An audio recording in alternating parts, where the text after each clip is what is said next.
Hello, listeners, and welcome to another fresh episode of Creative Soul Club with Dr. Din, the show where conversation meets creativity. Every week, we spotlight young men that are working across the development, literary, or tech sector and doing amazing job. Today, I have two incredible young men with me in the studio. By my right, I have Umar Bella Galadima and Abdulaziz Isa Bagway. I'll let them introduce themselves before we dive into the conversation. So, Umar, let's start with you. Hello, good day to you all. My name is Umar Bello Galadima, and I am into creative space and I practice poetry and photography. Thank you. Thank you. Yeah, good day. My name is Abdulaziz Isabagoy, as Dr. Dean just stated. I'm a journalist and creative writer. It's a pleasure to be here. All right, thank you. So, diving into the conversation, Umar, I would love to start with you. Um, I noticed that, of course, we started out together, we're into poetry, creative writing generally, and curatorial work. Because last year you were on the board of the creating team of Cup Fest, which was a festival that spotlighted poetry in a time of crisis, also. And recently, we've been seeing you in the development space more and more. So I want to ask, do you think there is a synergy between creative writing and development work? Because for me personally, what I have noticed is that as I joined development work and activism, I find out that I'm literally doing the same thing in just two different formats, because the same questions and causes that preoccupy me when I'm writing and thinking about writing is the same thing that concerns me when I am doing my advocacy, either online or offline. So that is the case for you. Yeah, like you said, most of us are in both spaces. Yeah. We are in creative writing space and development space, and there is a good synergy between the two because, despite the fact that they are all working on different aspects, but still, they are all working towards the same dream or aim. Yeah.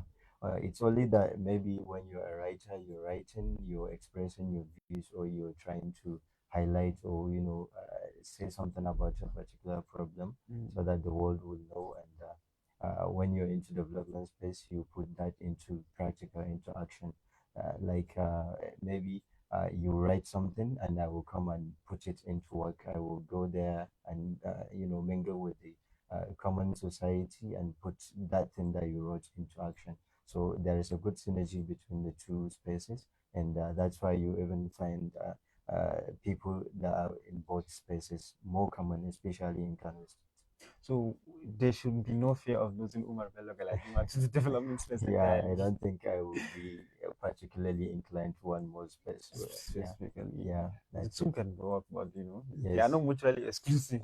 Abdulaziz, back to you. You work in development journalism, but you have an interesting story in the sense that your background is in public health or community health, Yeah, community health. and then now you are into community journalism. So I'm very sure people will be interested to know what the inspiration was, how the journey has been so far. Well, I am a trained community health practitioner. So, uh, even before going to medical school, Mm. that's a few years after my secondary education, I, by chance, yes, I found myself into poetry. That's because I'm passionate about writing and reading. Mm. So, looking at how things changed, which is very rare in Nigeria, it would very, very much difficult to find someone who is a trained medical practitioner into writing and stuff like that, except for a few people. A few, yeah. Yeah, so the fact that I am passionate about reading and writing, Mm. and coupled with the fact that, um, for people who doesn't have uh, some powerful connections to get job, you know, Mm. this is what irrespective that transfers my interest from health and from health to writing. Mm. Moreover, I'm so much passionate about spotlighting underreported Communities. communities and voices. So looking at how things are going in my community In and their beyond. community. Yeah. So I feel like, okay, since I couldn't get the chance to do the job that I was trying to, why not channel my energy into into a field that I'm a bit passionate about, since I have I have the skills, and maybe I have the energy to like to To chase, contribute yes, to chase meaning. certain narratives. So Yeah, you don't practice your health work yeah. For anymore. now, I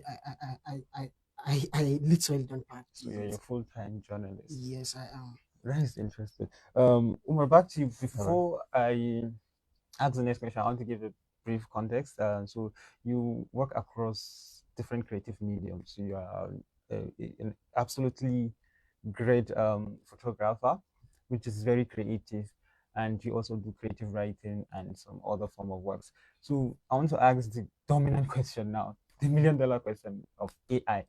Mm. So I want to hear your thoughts along the lines of how is what do you think about AI in creative space, in both, maybe photography, graphic design, which you happen to do also, and writing? Well, like people used to say, AI is here to stay. So maybe this Absolutely. will help the path to Mm, what I'm trying to say here, because AI, like I said, is here to stay. So I think we should just find a way to stay around it and master how to use it, because it's basically simplify a lot of things for us.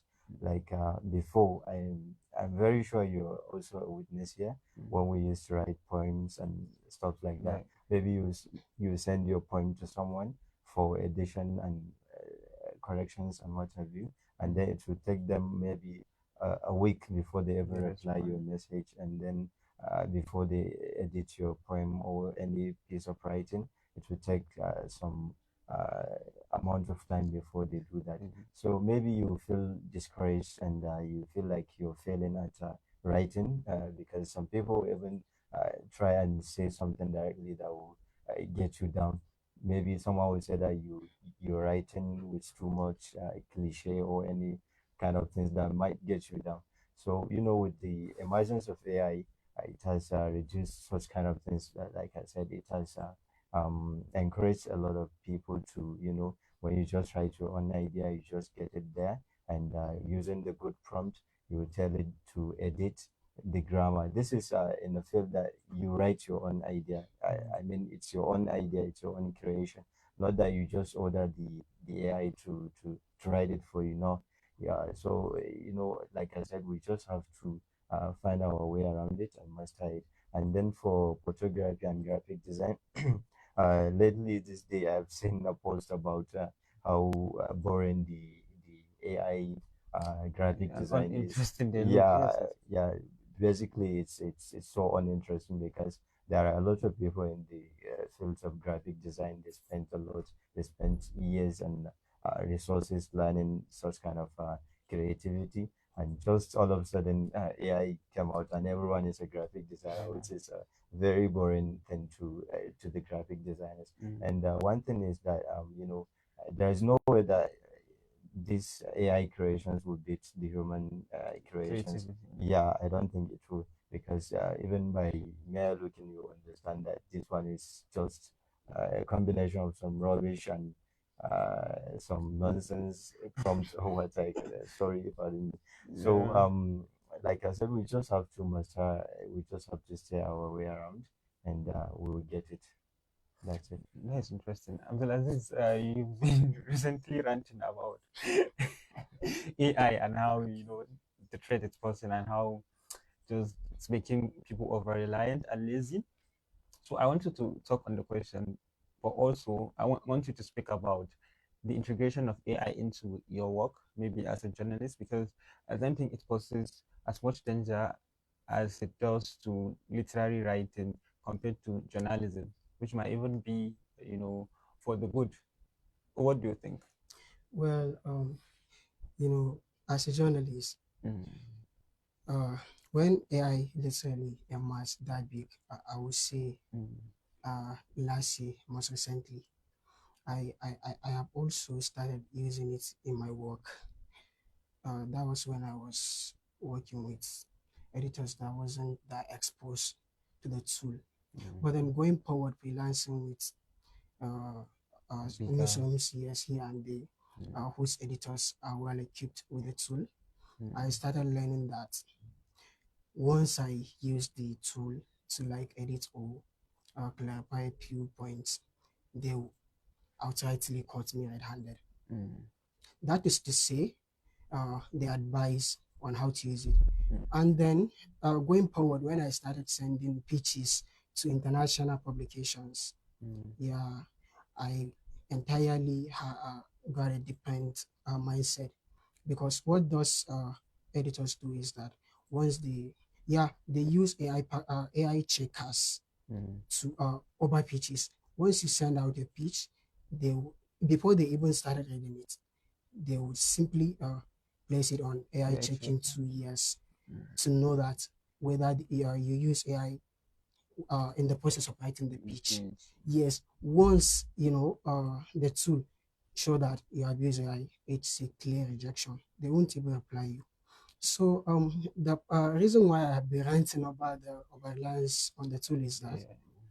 yeah, as a journalist, or rather as a writer entirely, Mm, your role is to see what is beneficial to the community. And we have been here, most of us know um, how dangerous these tools are in spreading misinformation. So once, as a writer or a journalist, you rely entirely on AI to craft ideas, or rather to craft narratives mm, without undergoing thorough investigation. Some of the informations these AI tools, give us in some information that we request it to mainly come from social media posts, mm, most of which were just misguided propagandas and that.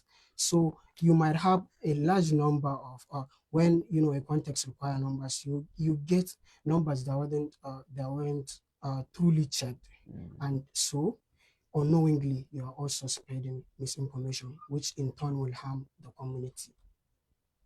Interesting.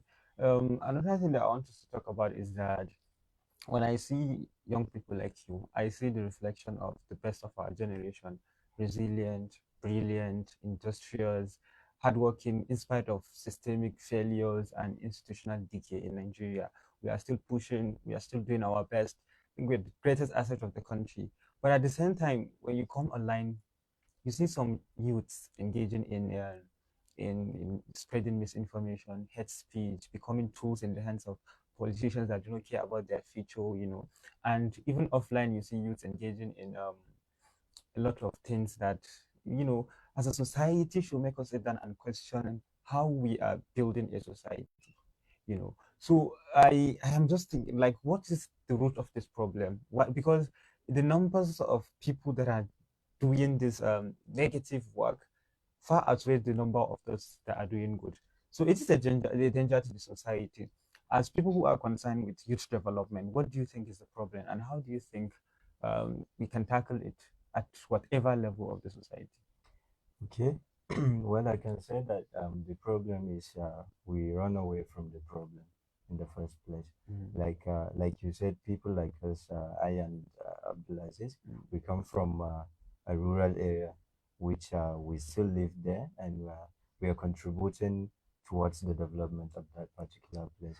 But you see a lot of people who come from places like ours, they would just leave the place without, giving back to the community, community. which is part of the problem, Mm, because whenever you want to uh, bring sustainable development, you should address the problem from the beginning, grassroots, yeah, from yes. the grassroots. Mm, So I think we should refer back to the community. We mm. should go and It's a check. responsibility on every Yes, one of us. yes, it's Mm, it's upon every one of us. We all have our roots, so we should go there, because mostly you see that the problems that we are ranting on social media, it about. doesn't come within the space of the cyberspace. No, we are coming towards the 2027 election. You see Exactly. people posting about vote buying, Mm. talk and what have you. And just dragging each other, Yes, calling. yes, which actually the problem is not within the cyberspace. You see that those people on Facebook or on Twitter or what have you, Mm, they may not be those people that would be taking machete or any kind of weapon to go and do unnecessary things like that. because most people that are within the cyberspace are educated.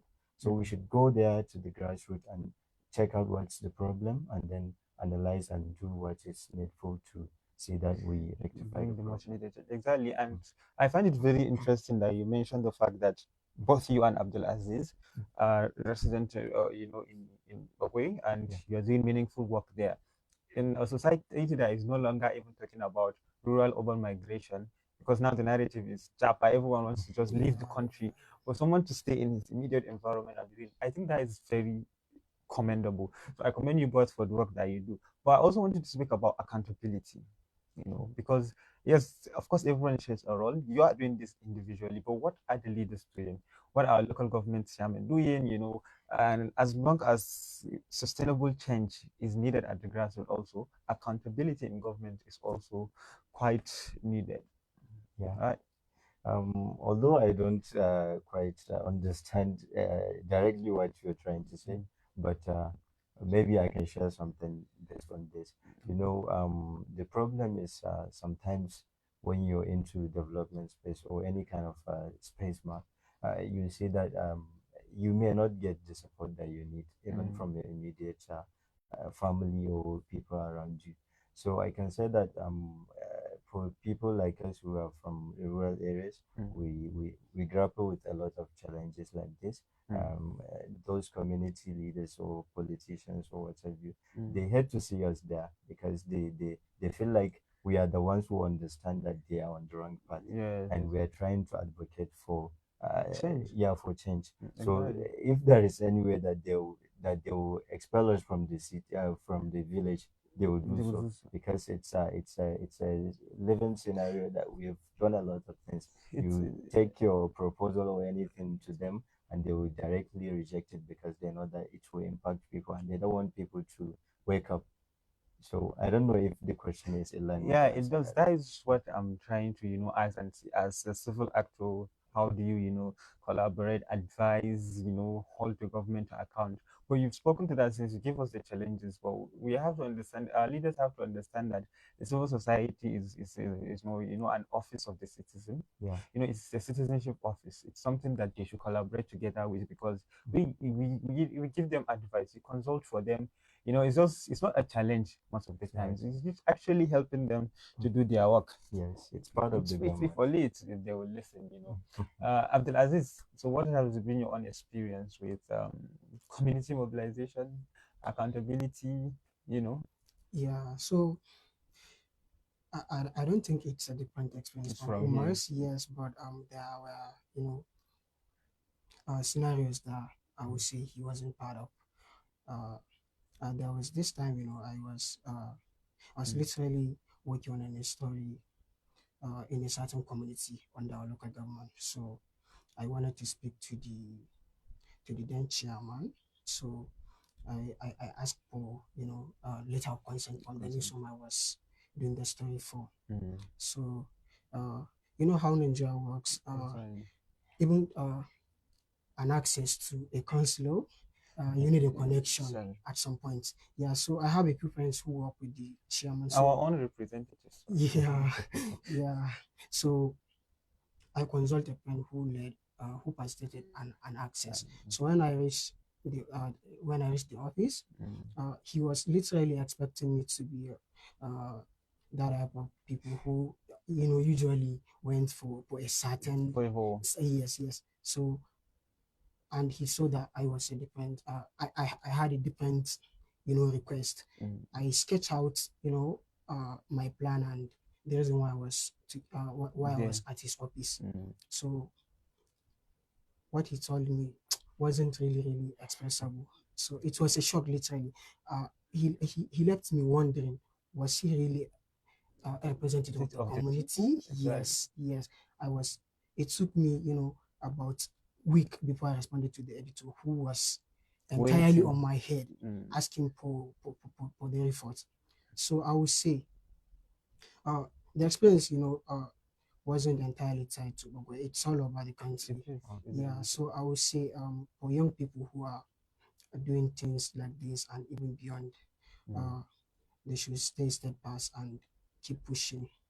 Uh, even if the Nigeria we didn't come in our lifetime, I'm sure once whenever it comes, we will have our own share of What? the gratitude. We hope so, honestly, because our leaders really need to do better. They have to, be accessible. If as a leader you are not accessible to your citizens, to their voices, you are not really representing them, and you do not even deserve, re-election. So as the 2026 election draws near, what is your advice to both of you, and then we end the show? Okay.